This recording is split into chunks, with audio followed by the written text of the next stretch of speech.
Okay, it's working. Guys, it's working.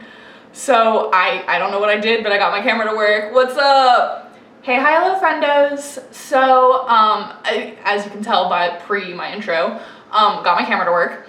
Just gonna keep talking about that because it's great. I don't know what I did to make it work, but it's working. So we're gonna make use of it with this beautiful quality. So what I wanted to talk about today, and I have only minutes because it's 12:20 and it's my lunch break, so I have 40 minutes before I have to go, and I haven't eaten and I'm starving. So I don't know what possessed me to record a YouTube video right now. But anyways, I was listening to this song, and I've been listening to this song basically all this month. It's called Take This Slowly. I don't know who it's by, and my phone is in my room, so I'll put that information in the description if I remember. But basically it's just a song that kind of sums up like a lesson that I've been trying to teach myself / force myself to learn, about being in the moment. You know how a lot of the times when people talk about how to deal with anxiety, one of the main things they talk about is mindfulness, because there's something about stopping and like taking account of where you are and like appreciating the moment and being grateful for the moment. So I just wanted to kind of talk about that. I don't really know what I want to say because I haven't figured it out, and I don't stay in the moment ever. My brain is constantly worrying about the future. And it's a big reason why I have so much anxiety because I never stop and like be grateful. Like, this is a horrible sentence, but I'm never like cognizantly aware of like how much gratitude I should have for the position that I'm currently in. Like, I'm constantly like, okay, how can I do better? How can I be better? How can I be in a different place? How can I get to what I want? It's never just like, hey, you're good. Relax, take a deep breath. You've got a job, you have a house, you have a beautiful cat who is not in this room currently.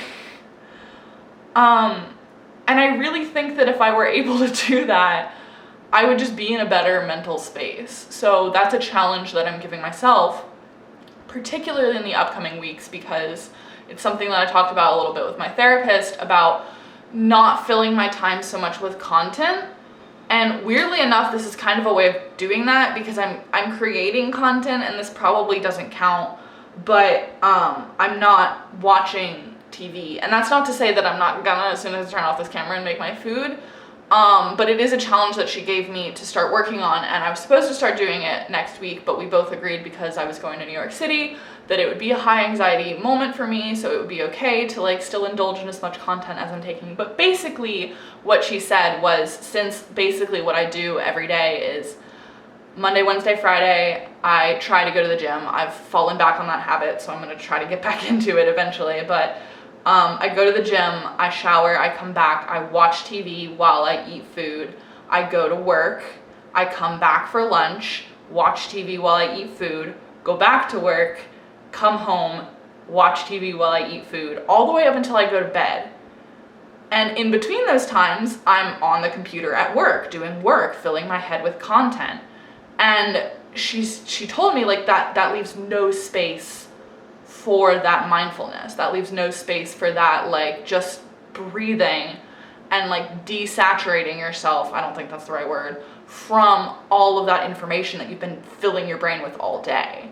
And for me, obviously, as for a lot of people, like the content is a distraction from what's going on in here.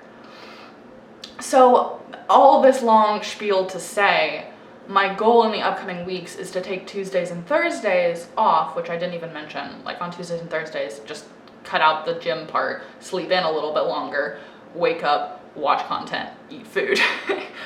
On Tuesdays and Thursdays in this upcoming week, and maybe even this week, since this week has just started, although you guys aren't seeing this until Sunday, I'm gonna try to take a break from that content. And I don't know what I'll do with that time, but just be present in the moment and like take account of what I have and where I'm at right now, and like recognize the victory that sits in that. And like this song, Take This Slowly, that I mentioned at the beginning, it's all about like like understanding that you'll get like what you want eventually. It's all coming to you just beyond what you can see. Like, we're so caught up in that, okay, but what if future scenario, that we don't ever just like let it go and just like take things as they come. There's a really great Bible verse that speaks to that too, that says, do not worry about for tomorrow will worry about itself. And Jesus has a bunch of things that he said about not worrying about the future and like putting your trust in the Lord and like not putting everything on you. Like, he literally says, cast all your anxiety on him, for he cares for you. Like, there's so many things where like we as human beings are not meant to carry the weight of the world on our shoulders. It's supposed to be breathing in the moments, you know? So that's my goal. And I just kind of wanted to articulate that. I literally think I'm going to put the lyrics to the song down in the description, because it literally word for word speaks to exactly what I've been feeling lately, or what I want to be feeling, because it's more like he's kind of got it figured out and is taking things slowly. But I realize that I constantly stress about the future, and if I just were present and mindful in my moments, I would feel better. So I'm kind of putting this out into the universe to hold me accountable to not constantly stress out about the future, and to be present and still and just exist, you know, not have to like constantly shoulder all of this weight, you know. Much like every one of these videos, I don't have the answers. I just have the experiences that I'm going through, and I share them with you all. Hopefully it resonates with you. And even if it doesn't, thank you for watching this video to the end. I love you, and I'll see you in the next one. Bye.